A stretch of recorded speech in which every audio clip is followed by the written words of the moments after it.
Hi guys. ஒரு மனுஷன் தன்னோட வெற்றி அடையிறதுக்கு நிறைய சோதனை தாண்டியிருப்பான். அந்த வெற்றி பாதையில் அவனுக்கு வந்த சோதனையை விட வெற்றி அடைஞ்சதுக்கு அப்புறம் அவனுக்கு மிகப்பெரிய சவால் காத்திருக்கும். அது என்ன சவால்? அந்த வெற்றி அவருக்கு தலகணத்தை கொடுத்ததா, பணிவை கொடுத்ததான்னு இந்த வீடியோவில் ஆஃப்டர் சக்ஸஸ்க்கு அப்புறம் ஒரு மனுஷன் தலகணத்தோடு இருந்தால் கிடைக்க போகும் பரிசு என்னன்னு திருவள்ளுவரோட அற்புதமான படைப்பான திருக்குறளிலிருந்து பார்க்க போகிறோம்.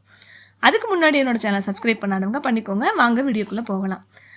தலைகணம் எதனால் உருவாகுது? ஒரு மனுஷன் வெற்றி கிடைச்சதுக்கப்புறம் என்னால் மட்டும்தான் அந்த வெற்றியை சாதிக்க முடியும்னு நினைக்கிறதுனாலையும் அவர்கிட்ட இருக்கிற பொன்பொருள் யாருக்கிட்டையும் இல்லைன்னு நினைக்கிறதுனாலையும் உருவாகுது.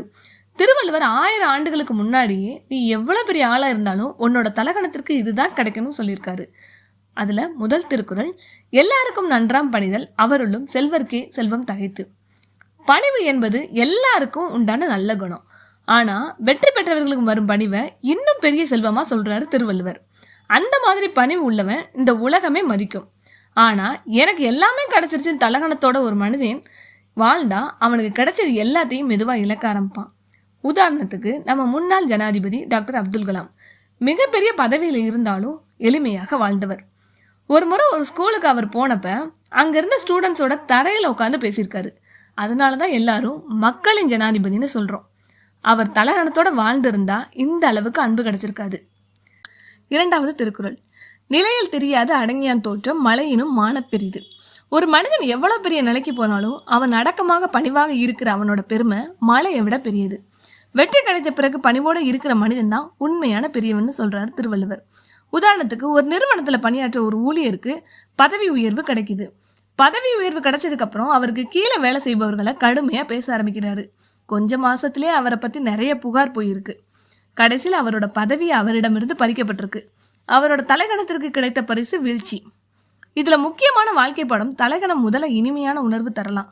நான் பெரியவேன் ஒரு அகந்த வரும். அதோட முடிவு நண்பர்கள் விலகுவாங்க, மதிப்பு குறையும், வாய்ப்புகளை அளிக்கும். மூணாவது திருக்குறள், அடக்கம் அமரருள் உய்க்கும் அடங்காமை ஆறருள் உய்த்து விடும். இதோட பொருள், அடக்கம் பணிவு உள்ள மனுஷனை வாழ்க்கையில உயர்த்தும். ஆனா அடங்காதவனை தலைகணம் கொண்டவனை இருள் பாதைக்கு தள்ளி விட்டுரும். சிலர் வெற்றி அடைஞ்சது மற்றவங்களை மதிக்காம பேச ஆரம்பிப்பாங்க. என்னை விட யாருமே இல்லைன்னு எண்ணம் உருவாக ஆரம்பிக்கும். அந்த எண்ணம் தான் அவங்க வீழ்ச்சிக்கான தொடக்கம்.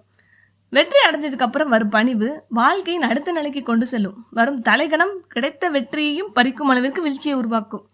உதாரணத்துக்கு ஒரு மரம் பழம் நிறைஞ்ச மரமாகவும் இன்னொரு மரம் பழமே இல்லாத மரமாக இருக்கு. இந்த பழம் நிறைஞ்ச மரம் குனிஞ்சி இருக்கும், பழம் இல்லாத மரம் நிமிர்ந்து நிற்கும். இதோட அர்த்தம், அறிவும் பணிவும் இருக்கிற மனிதன் எப்பவுமே தாழ்மையா இருப்பான். ஆனா வெறுமையா உள்ள மனிதன் எப்பவுமே தன்னை பெருமை பேசி வீழ்ச்சி அடைவான்.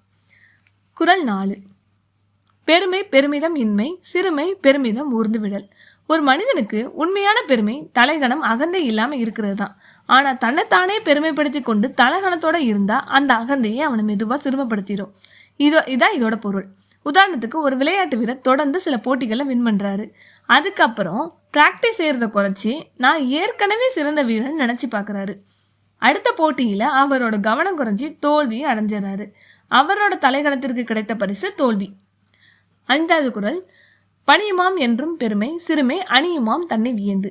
வாழ்க்கையில தாழ்மையா இருப்பவர்கள் தான் பெருமை கொண்டவர்கள். அப்ப சிறுமையானவர் யார்? நான் பெரியவன், நான் சிறந்தவன் அகந்தையோட இருப்பவர் தான் சிறுமையானவர்னு திருவள்ளுவர் சொல்றாரு. உதாரணத்துக்கு ஒரு விஞ்ஞானி பல கண்டுபிடிப்புகளை கண்டுபிடிச்சிருந்தாலும் நான் இன்னும் கற்றுக்கொண்டுதான் இருக்கிறேன்னு தாழ்மையா பேசுவாங்க.